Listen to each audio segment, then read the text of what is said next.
Janasena party Tirupati జిల్లా incharge Kiran royal విషయంలో ఎలా అంటే ఎరకాటంలో పడ్డదని అనొచ్చు. నిజంగా లేనిపోయిన తలపోట్లు జనసేన అధినేత పవన్ కళ్యాణ్ గారికి తీసుకొస్తున్నారేమో వీళ్ళు అని అనిపించింది. ఎందుకన్నానండి ఈ మాట, ఏదైతే తిరుపతి ఇన్ఛార్జ్ కిరణ్ రాయల్ చేసినటువంటి కొన్ని సంఘటనలు చూస్తే కనుక ఏంటంటే లక్ష్మి అనే మహిళ దగ్గర 1,20,00,000 రూపాయలు డబ్బు తీసుకున్నట్టు, అలాగే ఒక 20 సవర్ల బంగారం తీసుకున్నట్టు ఆవిడ ఆరోపణలు అయితే చేస్తుంది. ఆరోపణలు కాదు, నిజాలు, ఇవి ఆధారాలు ఉన్నాయని ప్రూఫ్లు అయితే కనుక కొన్ని వీడియోలు కూడా బయటపెట్టడం జరిగింది. తను అత్యంత సన్నిహితంగా ఉంటున్న వీడియో ఒకటి, తను చైన్ తన మెడలో బంగారం చైన్ తన మెడలో వేస్తున్న వీడియో ఒకటి, అలాగే ఇలా కాదన్నానని నా రాజకీయ భవిష్యత్తు నాశనం అయిపోతుంది, నువ్వు అలా చేయొద్దు, నేను నీకు డబ్బులు నేను ఇస్తాను, కూటమి ప్రభుత్వం రాగానే 3 నెలలు మొత్తం డబ్బులు నీకు సెటిల్మెంట్ చేస్తాను, 3 రెట్లు ఎక్కువ ఇస్తాను అని కాళ్ళ బేరానికి వచ్చి కాళ్ళు పట్టుకుని హోటల్లో ఏంటి ఒక రాజీ చేసుకుని కొన్ని చెక్కులు బాండ్ పేపర్ మీద సంతకాలు చేసి ఇచ్చాడు. అలాగే ఇప్పుడు అడిగితే కనుక తిరగబడి నన్ను నా పిల్లల్ని చంపేస్తాను అన్నాడు అని కొన్ని మాటలైతే కనుక మాట్లాడటం జరిగింది. ఇవన్నీ మనం చూసాం, ఇవన్నీ ఒక ఎత్తు అయితే కనుక.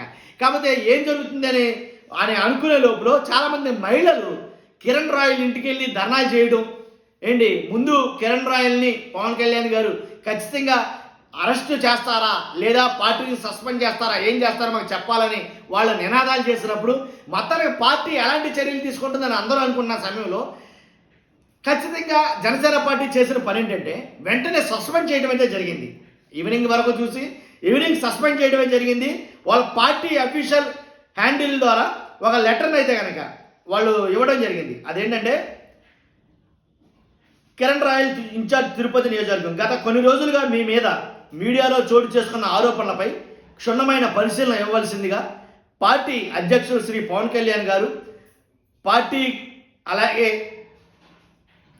స్ప్లిట్ కమిటీని ఆదేశించారు. అందువల్ల పార్టీ ఆదేశాలు వెలువడే వరకు పార్టీ కార్యక్రమాలకు మీరు దూరంగా ఉండవలసిందిగా నిర్ణయించడమైనది.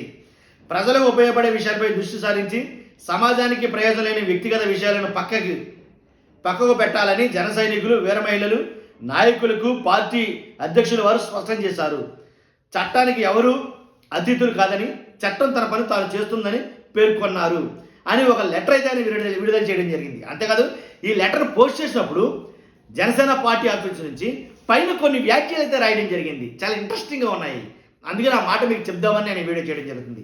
5 ఏళ్ళు అధికారంలో అరగంట మర్దనాలకి గంటల సవ్వడికి మధ్య నలిగిన తమరు ఇవాళ నీతి వాక్యాలు చెప్పడం సమంజసమా? ఇది జనసేన పార్టీ వారు రాసినటువంటి కొన్ని వ్యాఖ్యలు.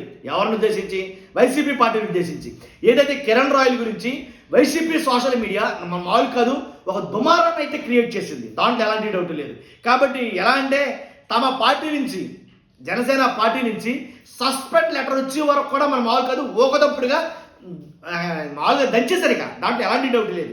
కాబట్టి వాళ్ళకి తగినట్టుగా వాళ్ళకి కౌంటర్గా జనసేన పార్టీ వాళ్ళు రాసినటువంటి కొన్ని వ్యాఖ్యలు 5 ఏళ్ల అధికారంలో అరగంట మర్దనాలకి అంతేకాదు గంట సవ్వడికి మధ్య నలిగిన తమరు ఇవాళ నీతి వ్యాఖ్యలు చెప్పడం సమంజసమా వైఎస్ఆర్ పార్టీ అని క్వశ్చన్ మార్క్ పెట్టారు.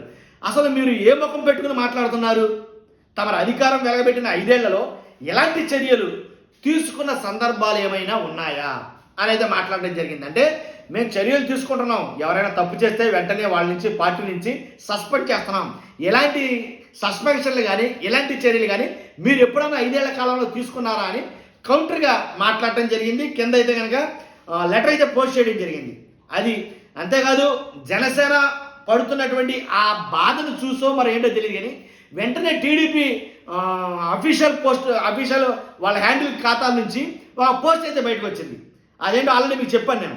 బీటెక్ విద్యార్థిని అత్యాచార కేసులో వైకామా పార్టీ కార్యకర్తలు ఒక గోరెంట్లను ఒక అంబటిని ఆనాడే కట్టడి చేసి ఉంటే ఈరోజు కార్యకర్తలు ఇలా కామ పిశాచాల్లా అయ్యేవారా జగన్? వైకామా పార్టీ చేశావు, దానికి సమాజం బలవుతుంది జగన్ అని ఒక పోస్ట్ అయితే కనుక వాళ్ళు పోస్ట్ చేయడం జరిగింది. మొత్తాన్ని డిఫెన్స్ చేసుకునే పద్ధతిలో ఇలా జరగడం జరిగింది. కాబట్టి చూస్తున్నా మీరు అందరూ కూడా మీ అభిప్రాయాన్ని ఖచ్చితంగా కామెంట్ రూపంలో తెలియజేయండి. మర్చిపోద్దు పక్కగా మన ఛానల్ లైక్ చేయండి.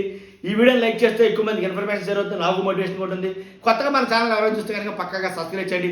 మీ అభిప్రాయం చాలా ఇంపార్టెంట్, కామెంట్ రూపంలో తెలియజేయండి. Thank you very much.